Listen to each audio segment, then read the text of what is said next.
Spočítajte si jednu vec. Vo vašej firme pracuje povedzme 20 ľudí. Pozrite sa na nich a zoraďte ich do dvoch skupín. Prvá skupina sú ľudia, u ktorých máte pocit, že dávajú firme viac, než dostávajú. Sú to tí, ktorí v poslednej kríze zostávali do noci, tí, ktorí prevzali zodpovednosť, hoci za ňu neboli platení. Tí, ktorí klientovi povedali ten správny príbeh v ten správny moment a vy ste vďaka nim nestratili obrovskú zákazku. Tí, ktorí svojou prítomnosťou držia atmosféru tímu. A potom je tu druhá skupina. Ľudia, u ktorých máte pocit, že dostávajú od firmy viac, než jej dávajú. Hodiny vykazujú, ale výstupy sú slabé. Ich plat je v porovnaní s ich prínosom prehnaný. Sú vo firme dlho, často už zo zotrvačnosti. Možno máte v skupine aj ľudí, ktorých kompetencie už dávno nie sú aktuálne, ale platíte ich, lebo veď čo s nimi máme spraviť? Teraz tá kľúčová otázka. Čo s tým robíte? Ak nič, máte vo firme tichú nerovnováhu. A táto nerovnováha tečie ako podzemná rieka pod každým rozhodnutím, ktoré vo firme robíte. Je to sila, ktorú nevidíte, ale ona vás drží na úzde. Vyčerpáva tých, čo dávajú. Pohodlne usadzuje tých, čo berú. A vás ako lídra pomaly vytrháva z radosti z vašej vlastnej firmy. Vitajte pri podcaste Pod povrchom. Moje meno je Jana Turzová a som mentorka pre lídrov, ktorí tušia, že skutočná páka na rast firmy sa neskrýva v Exceli, ale v nich samých a v neviditeľných silách, ktoré ich firmu formujú. Toto je podcast o sebavedomom podnikaní. Sme v poslednej 5. epizóde série o systemickej dynamike v organizáciách. Otvárali sme sériu pohľadom na firmu ako živý systém, hovorili sme o zámere, o príslušnosti, o poriadku a dnes uzavrieme tretí zákon, zákon rovnováhy medzi dávaním a braním.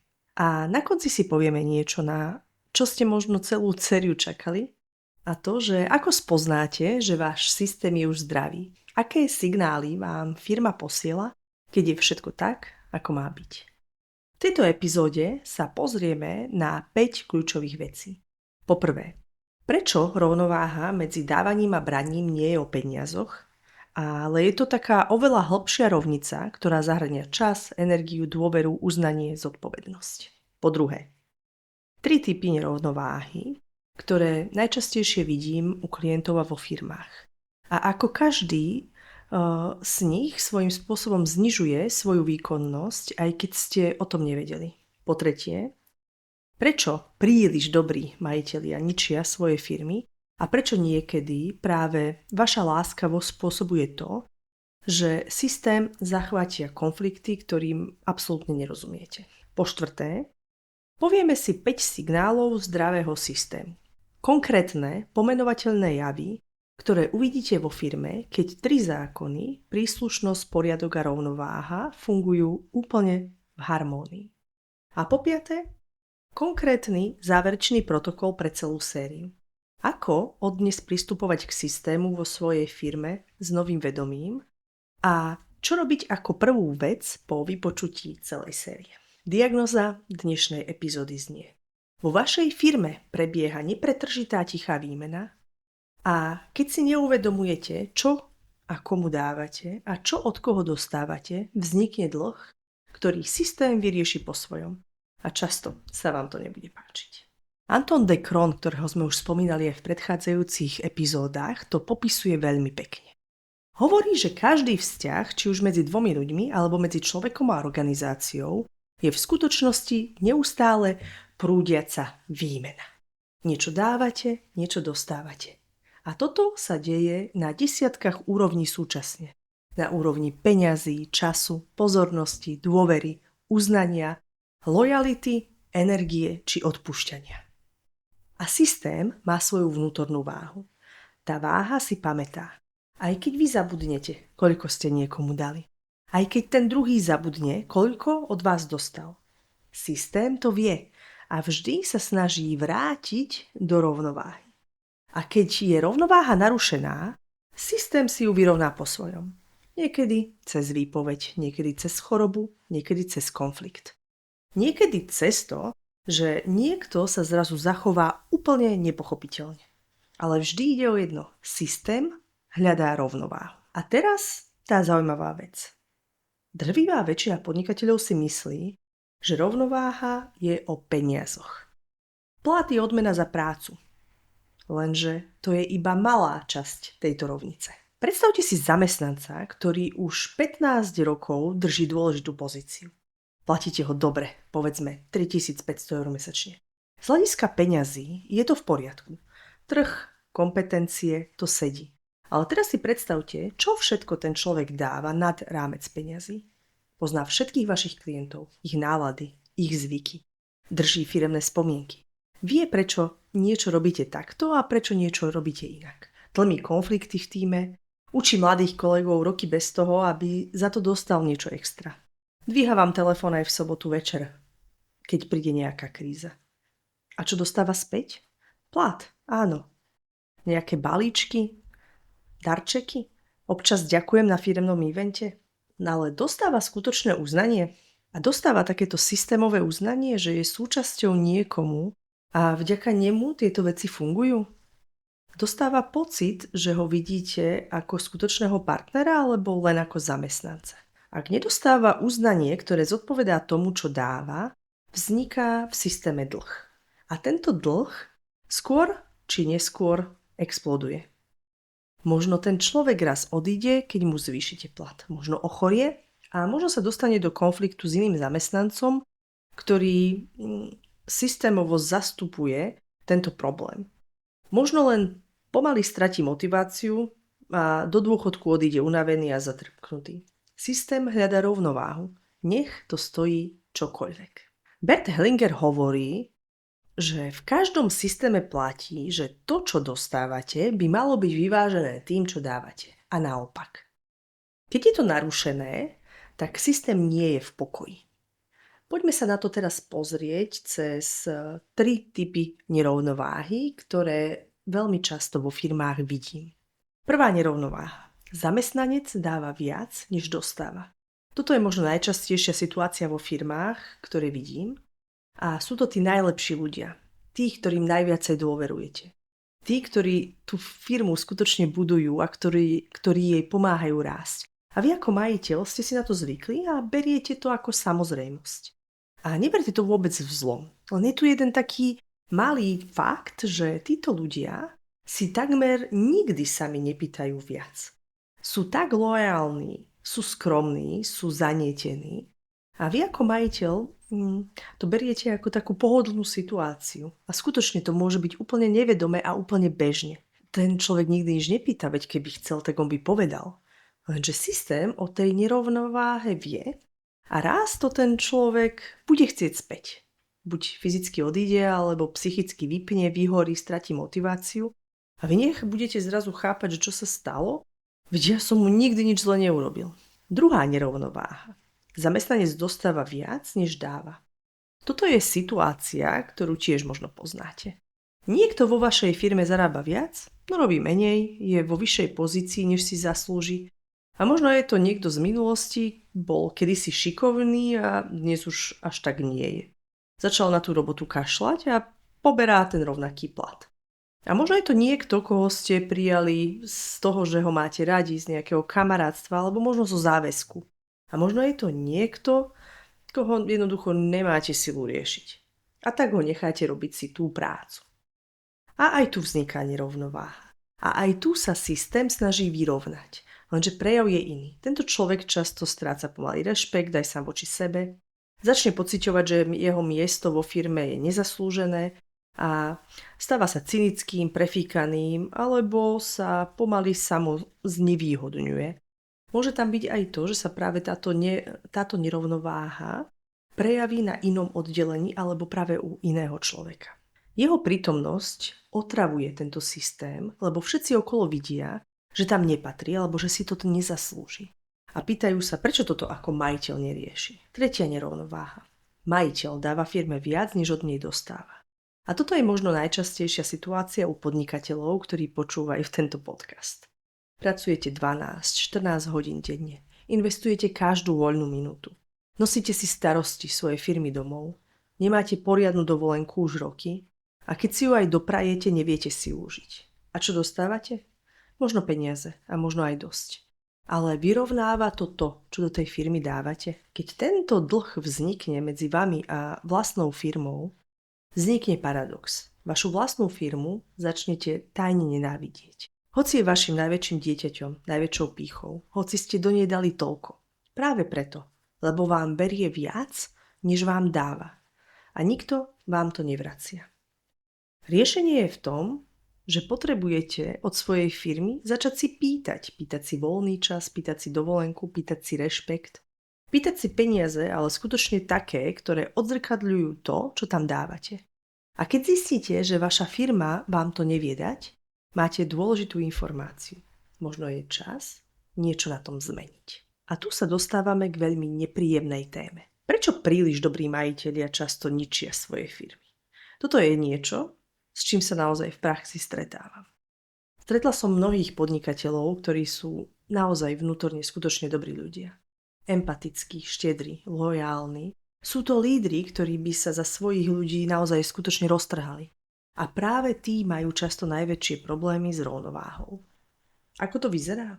Mali zamestnanca, ktorý urobil chybu. Závažnú. Iný majiteľ by ho prepustil. Tento si povie, má rodinu, deti, ja mu predsa nemôžem zničiť jeho život. A nechá ho vo firme.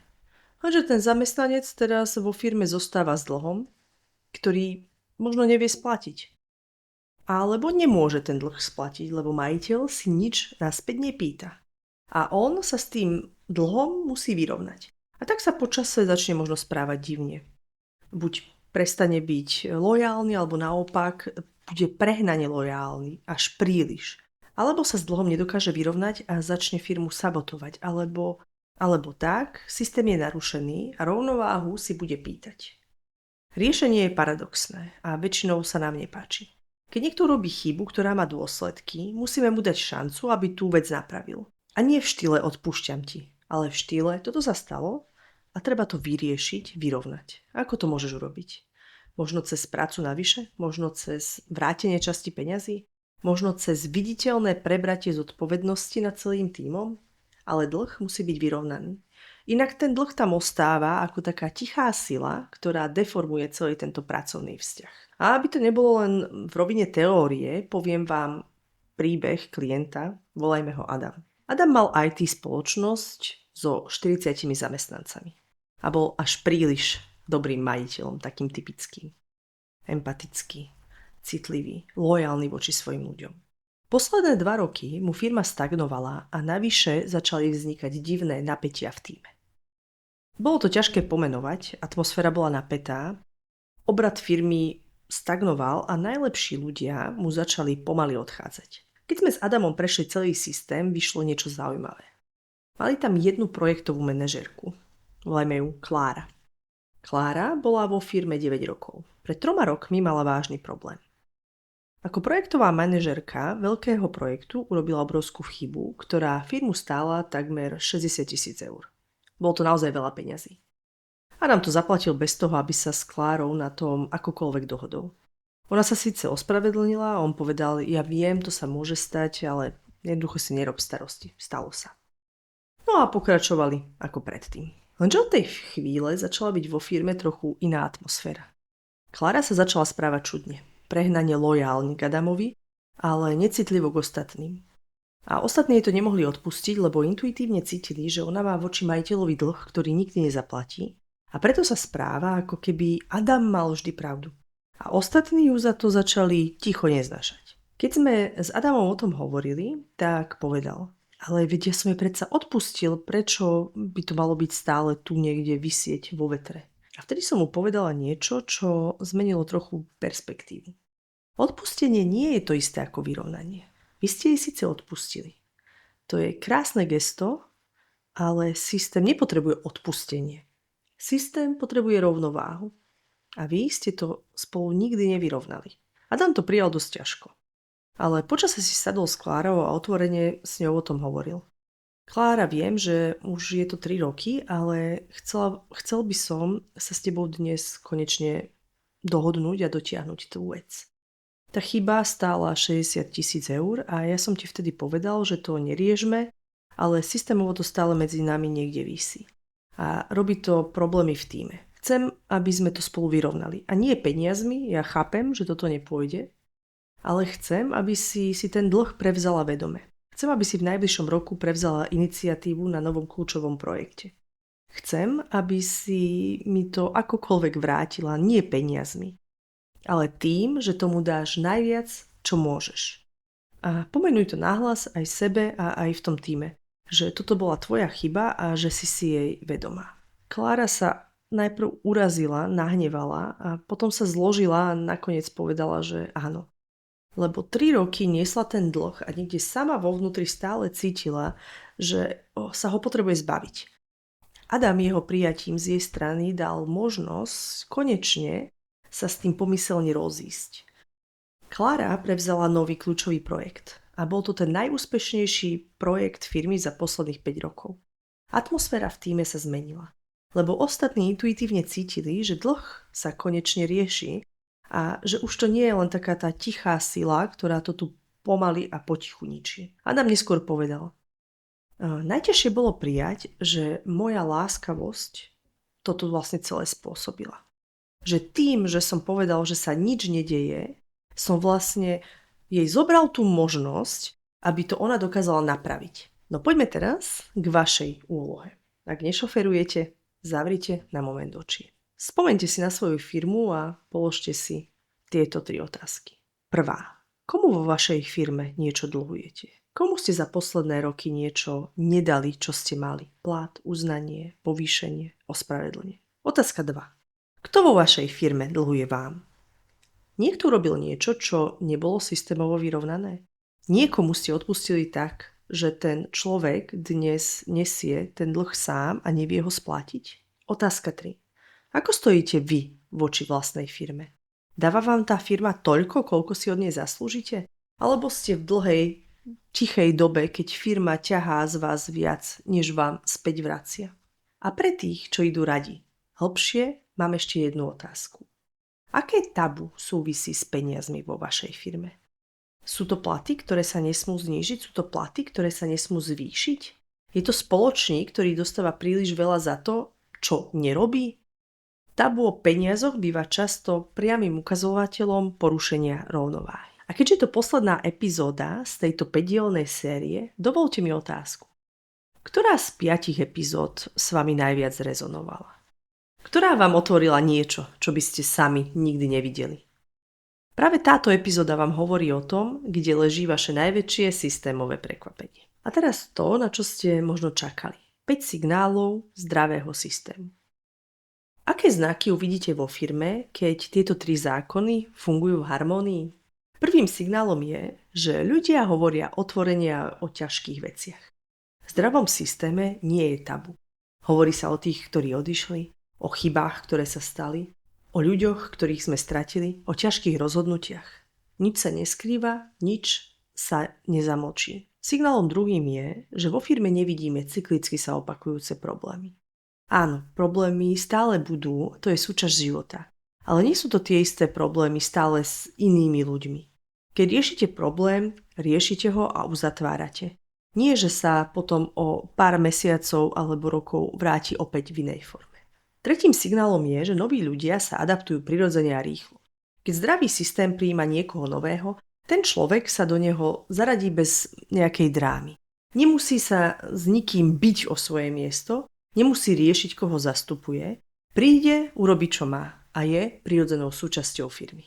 Štvrtým signálom je, že vy ako majiteľ máte energiu na to chodiť do práce. Toto je možno najjednoduchší signál. Vstávate ráno s radosťou? Alebo aspoň väčšinu dní? Cítite, že vás firma naplňa a nevyčerpáva? Cítite radosť z toho, čo robíte? Ak áno, váš systém je v dobrej kondícii. Ak nie, niekde v ňom môže byť napríklad nevyrovnaný dlh. A piatým signálom je, že ľudia vo firme cítia hrdosť. Nie pýchu, nie nadradenosť, ale hrdosť patriť k tomuto miestu. Hrdosť na to, čo spolu robíte, hrdosť, že spolupracujete.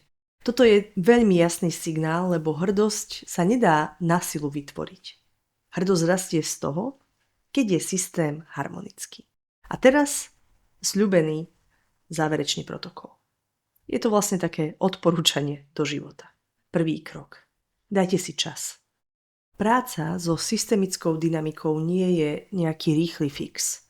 Keď ste vypočuli celú sériu, neočakávajte, že za týždeň bude vaša firma iná. Tieto princípy potrebujú čas, hĺbku, trpezlivosť. Najlepšie je vrátiť sa k jednotlivým epizódam s odstupom, lebo za každým uvidíte niečo iné. Krok 2. Vyberte si jednu vec. Z celej série si vyberte jeden princíp, ktorý vás najviacej oslovil. Možno je to zámer, možno je to vylúčený človek vo vašej firme, možno je to nesprávne povýšenie, možno je to nerovnováha s konkrétnym zamestnancom. Začnite jednou vecou a sledujte to najbližší mesiac. Sledujte, čo sa v skutočnosti deje. Krok číslo 3. Hľadajte signály. Keď urobíte zmenu, sledujte, ako váš systém reaguje. Niekto v tíme sa zrazu uvoľní, niekto začne pracovať lepšie, niekde sa odbúra napätie, ktoré ste si nevedeli vysvetliť. Toto je dôkaz, že systemika nie je teória, ale realita. Krok číslo 4. Vyhľadajte sprevádzanie. Niektoré veci sa nedajú urobiť sami. Najmä keď ide o hlbšie systémové bremená, vylúčených zakladajúcich spoločníkov, neuznané dlhy, generačné transfery. Pre tieto veci existuje systemický coaching alebo konštelácie. Práca, ktorá vám umožní vidieť dynamiku vášho systému z nadhľadu. Ak cítite, že je vo vašej firme niečo, čo presahuje tento podcast, je to ten okamih, kedy mi môžete napísať. Týmto uzatvárame našu sériu o systemickej dynamike. Bola to dlhá cesta, tieto epizódy boli dlhšie ako štandardne, ale od pochopenia firmy ako živého systému cez zámer, cez prameň, cez tieto 3 zákony, príslušnosť, poriadok a rovnováhu sa nedá iba tak rýchlo prebehnúť. Tieto myšlienky vám otvárajú nový pohľad na váš biznis. Pohľad, ktorý vám mohol doteraz unikať. Lebo nikto nás nič takéto nikdy neučil. Vaša firma je viac než len počet ľudí, čísel, procesov, ako KPIs, výsledky. Je to živá entita s vlastnou dušou. A keď túto dušu rešpektujete, vaša firma vám to vráti. Nie zázrakmi, ale tým, že začnete vidieť, čo vám to teraz unikalo. Tým, že sa zlomí napätie, ktoré vás roky stojí energiu. Tým, že vaši ľudia konečne nájdu svoje miesto. Tým, že vy ako líder pocítite, že nesiete to, čo skutočne niesť máte a nie viac. V ďalších epizódach sa pozrieme na iné témy, ktoré idú pod povrch podnikania. Ale táto séria ostane ako základ, ako prvý pohľad pod povrch toho, čo robí vaša firma s vami a vy s ňou. V popise tejto epizódy nájdete pracovný list, audit rovnováhy. Pomôže vám zmapovať, kde sa vo vašej firme nachádzajú nevyrovnané dlhy a ako s nimi začať pracovať a ako k ním pristupovať. Spolu s pracovnými listami z predchádzajúcich 4 epizód máte veľmi krásnu, kompletnú systémovú diagnostiku, ktorú si môžete sami urobiť. Ak cítite, že systémová dynamika je presne to, čo vašej firme chýbalo a chcete urobiť hlbšiu prácu, či už cez systemické konštelácie alebo individuálny systemický mentoring či coaching, napíšte mi. V tejto oblasti pracujem naozaj najradšej, lebo presne tu sa odohráva tá skutočná zmena. A ak chcete, aby vám neušla žiadna ďalšia cesta pod povrch biznisu, kliknite teraz na tlačidlo odoberať. Pomáha to nielen vám, aby ste mali čerstvý obsah, ale aj mne v tvorbe tohto podcastu. Ďakujem vám, že ste si so mnou prešli celú túto sériu. Bola pre mňa jedna z tých najzaujímavejších, aké som pripravovala. A pevne verím, že vám otvorila niečo, čo vám otvoriť mala. Určite sa k tejto téme ešte v podcaste niekedy vrátime. Teším sa na vás na budúce. Dovtedy skúste sa pozrieť na svoju firmu novým pohľadom. Pohľadom, ktorý vidí pod povrch. A choďte s úctou k tomu, čo vašu firmu drží. Počujeme sa na budúce.